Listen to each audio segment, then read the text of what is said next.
Cette volonté de moderniser le règlement intérieur du Sénat n'est apparemment pas assez ambitieux pour la gauche et pour vous.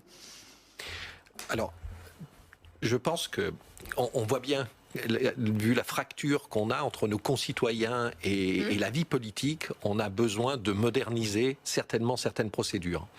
Alors, moi, je ne suis pas pour limiter le temps de parole du Parlement. Si le Parlement ne parlemente plus, c'est même plus la peine qu'on en ait un. Donc, il en faut un. En revanche, je pense qu'il faut qu'on revienne sur certaines dispositions. Je pense qu'on a tous un rôle à jouer. Même d'ailleurs les journalistes, lorsque vous commentez, les systèmes de classement. Enfin, on a quand même, moi je suis au Sénat que depuis moins d'1 an, il y a quand même des bavardages.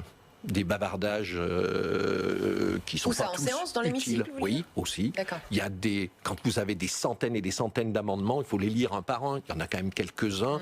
C'est du remplissage ou de la transmission de ce que demandent les lobbies. Et on classe parfois, d'ailleurs, les parlementaires. Celui qui en dépose le plus serait un bon parlementaire, ce qui est au contraire le niveau zéro de l'activité parlementaire. Donc je crois qu'il faut vraiment oser revenir sur du fond.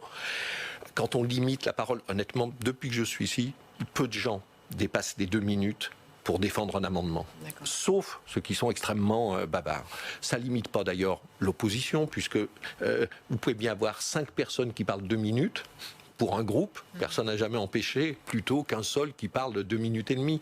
Donc, je crois qu'il faut oser remettre sur la table. On a besoin de rendre la vie politique française, celle que vous filmez, celle que vous commentez, celle qu'on transmet à nos concitoyens, qui soit plus compréhensible, plus efficace et plus respectable. Agile. Voilà.